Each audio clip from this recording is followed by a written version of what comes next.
En estas últimas semanas que hemos estado estudiando los atributos de Dios, yo me he hecho esta pregunta y muchos de mis hermanos también, que al ver y contemplar esa grandeza de ese Dios, nos preguntamos, ¿cómo acercarnos entonces a Dios?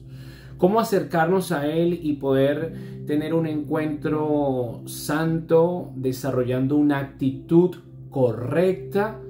Porque hay personas que están comenzando en el Evangelio y también hay personas que aún no tienen un concepto bíblico de quién es Dios y tienen esta pregunta: ¿cómo debo acercarme a Dios? Y ese es el título del estudio del día de hoy. Y lo primero que yo puedo recomendar de entrada es que es vital que nosotros podamos obedecerle a Dios, en primer lugar, estudiando su palabra. La Biblia nos abre las cortinas y nos permite conocer atributos de ese Dios todopoderoso que creó los cielos y la tierra, que te conoce, que está más cerca de ti que tus propios pensamientos. Entonces yo puedo, a través de la escritura y del estudio sistemático de la Biblia, empezar a conocerlo para capacitarme y de esta forma acercarme correctamente a Él.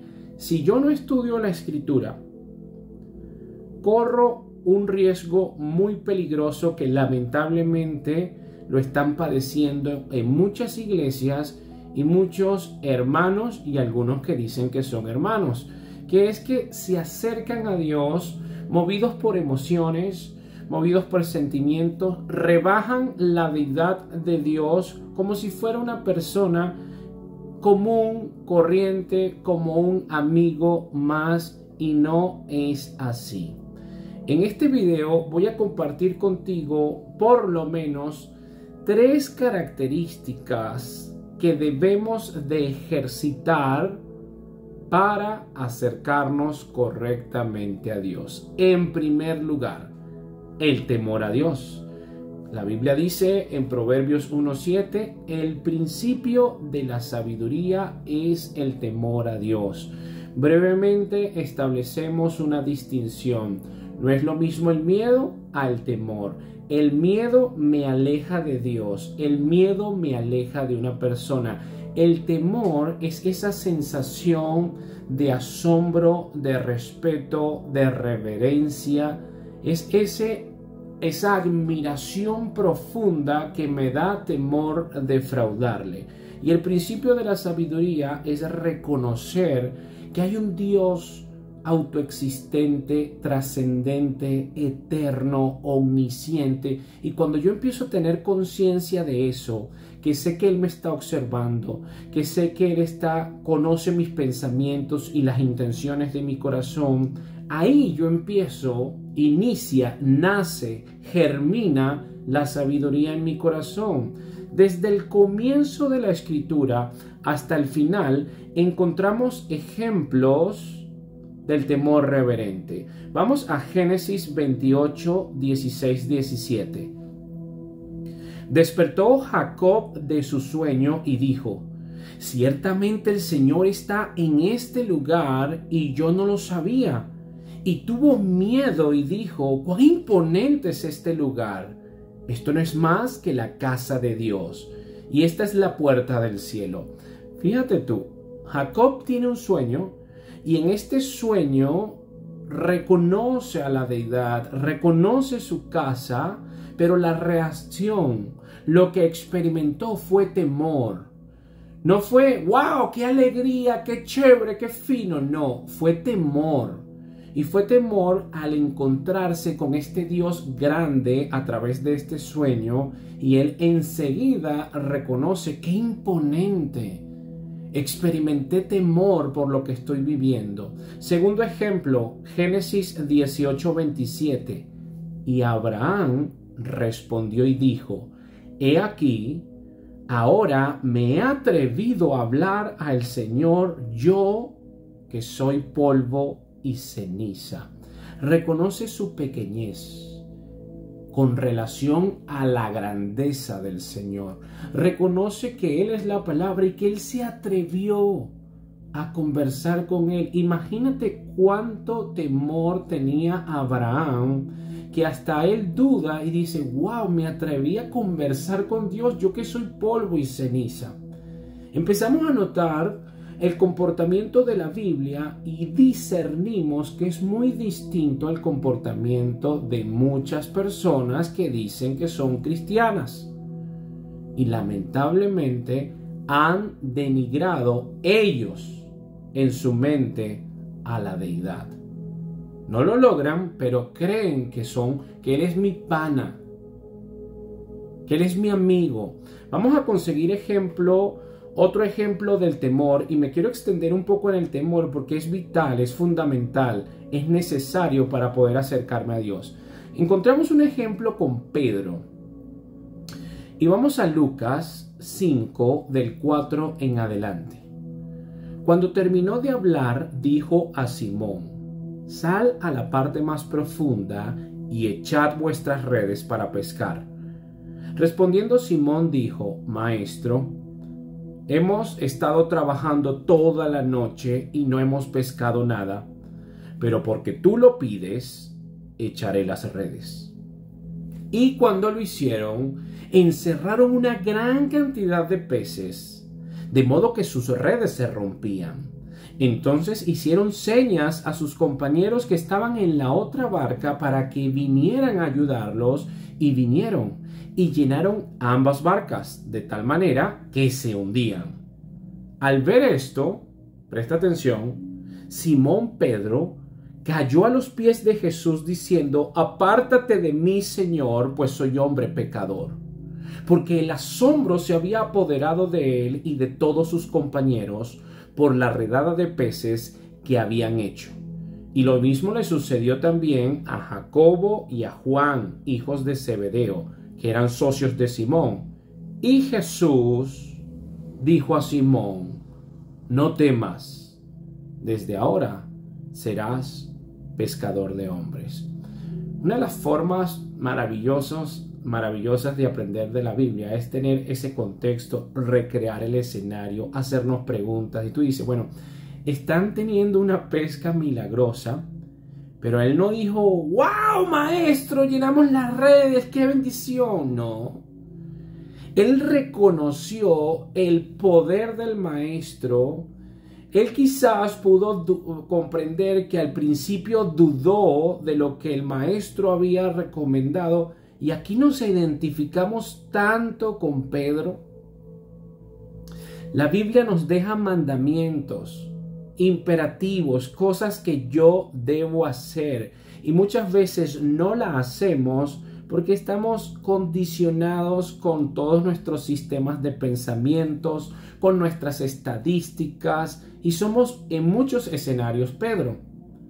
Pero cuando obedecemos la palabra de Dios y encontramos la respuesta tan impactante de Dios, no es que celebramos y qué bendición o wow, obtuve el milagro. Es más profundo que esto. Tenemos temor a Él y debemos de ejercitar esa acción que hizo Pedro, que se echó a los pies del Maestro, reconoció su santidad y por ende la santidad de Cristo lo traspasa a Él y Él reconoce que es un hombre pecador. Y tiene que el Señor intervenir y animarle. No temas, desde ahora serás pescador de hombres. Ahora, aquí sube el nivel. Vamos a continuar con el mismo ejemplo de Pedro para ver el temor de Dios. Pero ahora vamos a notar una gran diferencia de lo que le pasó a Pedro en Lucas 5 a lo que le sucede en Mateo 17. En Mateo 17, que describe la transfiguración de Jesucristo, enseguida Pedro, como no tiene problema en hablar, él da una recomendación de hacer 3 enramadas porque Cristo se transfigura, empieza a conversar con Moisés y Elías, la representación de la ley y los profetas, y él habla y dice que bueno es estar ahí y que por qué no hacemos 3 enramadas, y con esta acción, sin darse cuenta, está colocando en el mismo lugar a Cristo, que es Dios, con Moisés y Elías. No son iguales. De inmediato hay una exhortación para contra Pedro que dice en Mateo 17:5 así: mientras él aún hablaba, una nube de luz los cubrió, y aquí una voz desde la nube que decía: este es mi Hijo amado, en quien tengo complacencia, a él oíd. Al oír esto, los discípulos se postraron sobre sus rostros y tuvieron gran temor. Entonces Jesús se acercó y los tocó y dijo: levantaos y no temáis. Cuando tú estudias la escritura y la tomas en serio, te fijas que en Lucas 5 Cristo no tocó a Pedro, simplemente le dijo: no temas, desde ahora serás pescador de hombres. Pero en esta situación, que él atenta contra la deidad de Cristo por su ignorancia, porque lo iguala a los otros dos, Moisés y Elías, e interviene en una situación santa de transfiguración, y viene la voz del Padre. Cuando la voz del Padre sale, ellos caen postrados y hay una debilidad física. Por tal motivo, el Señor tiene que tocar, y toca para darle ánimo, para que se levanten y para que no teman. Eso se llama reverencia. Y si tú no tienes reverencia ante Dios, cuando Dios, si en su misericordia, su amor y su voluntad te permite tener un encuentro con Él, quedas fuera de combate. Porque es tanta su grandeza, es tanto su poder. Por eso cuando nos disciplina y tambalea nuestras bases, quedamos fuera de combate. Ese es el Dios que yo le creo. A un Dios fuerte, soberano, un Dios que debemos de temerle porque es Dios. Jesucristo nos dio también ese ejemplo. Hebreos 5:7 dice: Cristo, en los días de su carne, habiendo ofrecido oraciones y súplicas con gran clamor y lágrimas al que podría librarle de la muerte, fue oído a causa de su temor reverente. El momento cumbre del ministerio de Jesucristo, Getsemaní, ya sabe que llega la hora donde se va a separar del Padre, donde se va a hacer maldición, donde va a experimentar la ira de Dios. Ya él sabe que por primera vez en la eternidad se va a separar. Un miembro de la Trinidad va a experimentar esto. Esto le causa angustia, esto le causa dolor, empieza a sudar sangre, está en una situación de ansiedad y nunca perdió el temor de Dios. Y muchas veces tú y yo padecemos una enfermedad, una crisis, una situación de adversidad y creemos que esa situación nos da el derecho de exigirle cosas a Dios. ¿Cuán equivocado estás? Cristo no nos enseñó esto. No podemos hacer esto. No hay dolor suficiente en tu vida, ni lo habrá nunca, que te dé a ti el derecho de perder el temor a Dios. Y si lo haces, tu estado postrero va a ser peor que el actual. ¿Por qué? Porque estás alejándote de Dios. Y si tú no tienes temor a Él, no puede haber esa comunión, porque es un Dios santo. Yo quiero darte una recomendación para que ejercites la oración en temor a Dios. Antes de orar, si lo tienes que leer, léelo. Por lo menos los 3 primeros versículos de Isaías 6. Yo te los voy a leer y tú te los vas a imaginar. En el año de la muerte del rey Usías, vi yo al Señor sentado sobre un trono alto y sublime, y la orla de su manto llenaba el templo. Por encima de él habían serafines.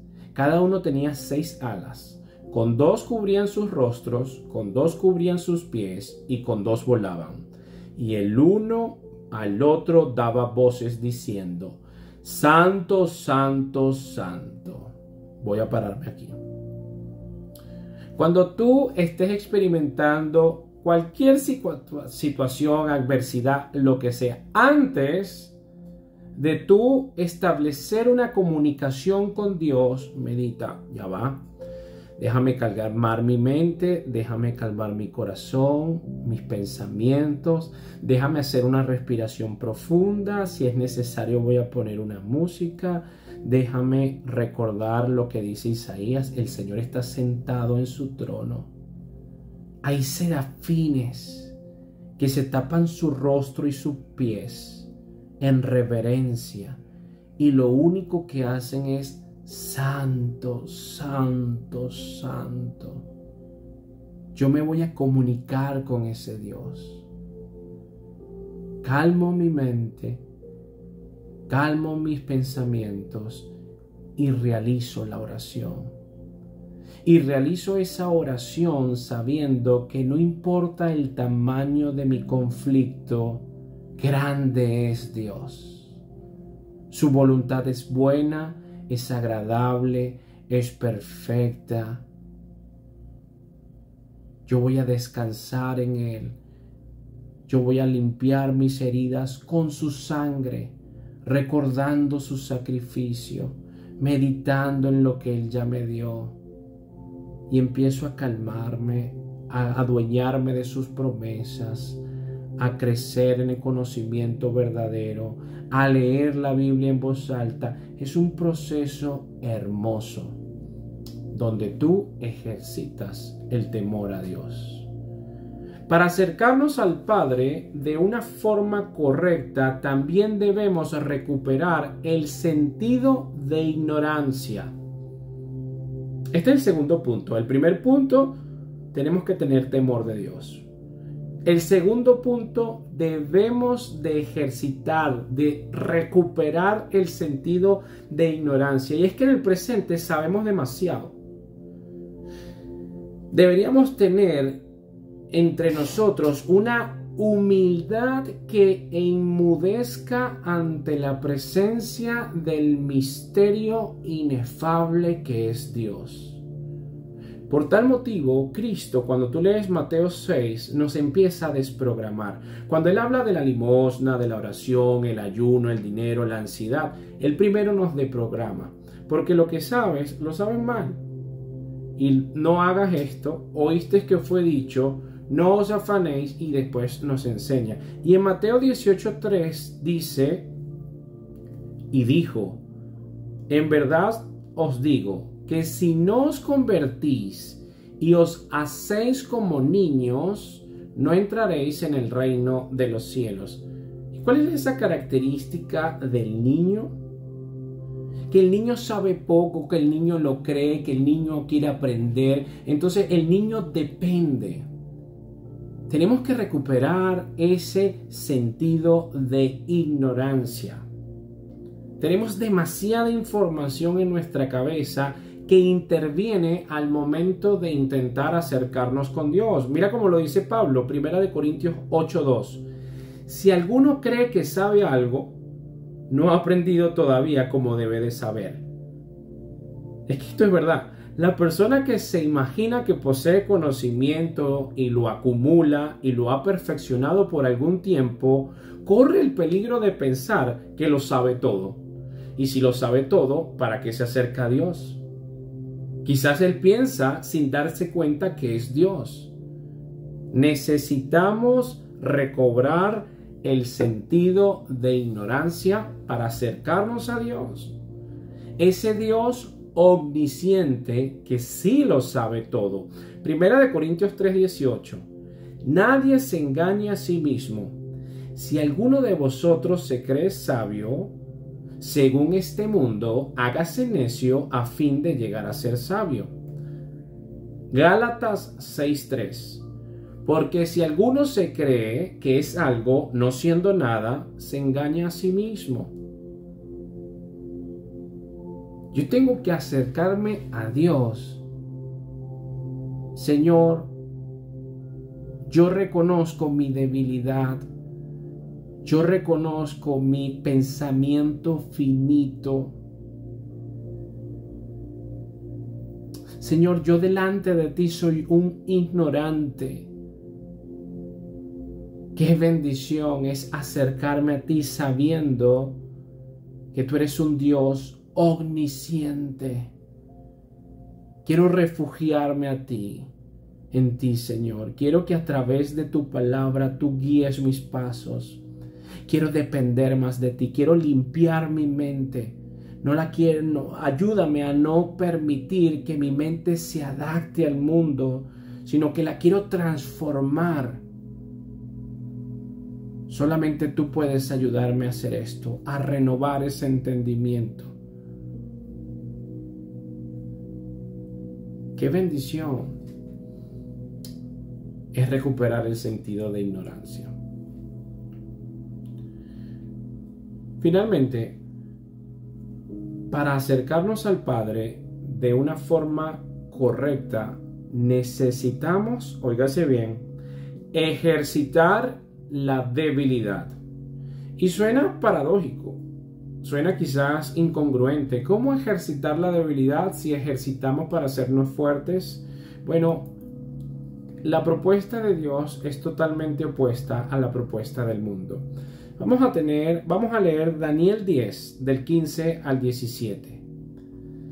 Mientras me decía estas palabras, estaba yo con los ojos puestos en tierra y enmudecido. Pero he aquí, uno con semejanza de hijo de hombre tocó mis labios. Entonces abrí mi boca y hablé. Y dije al que estaba delante de mí: Señor mío, con la visión me ha sobrevenido dolores y no me queda fuerza. ¿Cómo pues podrá el siervo de mi Señor hablar con mi Señor? Porque al instante me faltó la fuerza y no me quedó aliento. Qué peligrosos son estos pastores que se acercan a Dios como si fueran superpoderosos, que le dan órdenes a Dios. Y aquí vemos a Daniel, que tuvo que, para poder hablar, vino uno con semejanza de hijo de hombre y tocó sus labios. Qué temor tan grande muestra Daniel en tan solo estos 3 versículos. Cómo no le da pena, no le da miedo, no le da nada, sino simplemente expresa esa debilidad ante un Dios todopoderoso. Isaías 6:5. Entonces dije: ay de mí, porque perdido estoy, pues soy hombre de labios inmundos, y en medio de un pueblo de labios inmundos habito, porque han visto mis ojos al Rey, Señor de los ejércitos. Isaías, profeta mesiánico, expresa: ay de mí, porque perdido estoy. Debilidad. Segunda de Corintios 12, 9 al 10. Pablo: y él me ha dicho: te basta mi gracia, pues mi poder se perfecciona en la debilidad. Por tanto, muy gustosamente me gloriaré más bien en mis debilidades, para que el poder de Cristo more en mí. Por eso me complazco en las debilidades, en insultos, en privaciones, en persecuciones y angustia por amor a Cristo. Porque cuando soy débil, entonces soy fuerte. Si te fijas, con estos 3 puntos breves que te acabo de describir para acercarte a Dios, son completamente opuestos a las propuestas del mundo y de algunas iglesias. La propuesta del mundo para acercarse a Dios vemos con mucha facilidad irreverencia. No hay ningún tipo de reverencia ante Dios Padre, ni ante el Señor, ni mucho menos ante el Espíritu Santo. ¡Qué barbaridad! En segundo lugar, conocimiento e intelectualidad. Y finalmente, fuerza, poder y promoviendo el superhombre. Tú puedes, declara, decreta, recibe fuerza, poder. Esa es la propuesta del mundo que está permeando a la iglesia. Pero la propuesta bíblica para acercarnos a Dios necesitamos un temor reverente, recuperar el sentido de la ignorancia y finalmente, de los puntos que desarrollamos, ejercitar la debilidad. De esta forma nos acercamos a Dios teniendo ese concepto de criatura ante el Creador, que somos llamados hijos gracias al sacrificio del Señor Jesucristo. Amén. Que podemos acercarnos confiadamente al trono de gracia. Amén. Pero no dice confianzudamente. Confiadamente, con reverencia. Que ese abismo que había entre Dios y los hombres, la cruz, estableció un puente. Amén. Pero esto no nos permite dejar a un lado el temor, la dependencia del Todopoderoso Omnisciente y el aceptar mi ignorancia, mi debilidad. Si yo empiezo a ejercitar, si tú empiezas a ejercitar el temor, la ignorancia, la debilidad, aceptando esto todos los días, dependiendo más del Señor, tú, por consecuencia, con la Escritura, vas a acercarte más a Dios. Y esto es una bendición. Vas a depender más de Él, vas a aprender más de Él, vas a tener mayor iluminación para entender su revelación. Hay muchas cosas, muchos dominios en tu espacio que van a cobrar mayor orden, mayor sentido, porque Dios está en el lugar que corresponde y tú estás en el lugar que corresponde. Y porque te acercas a Él con la actitud correspondiente. Que la gracia y que la paz de Dios te bendiga.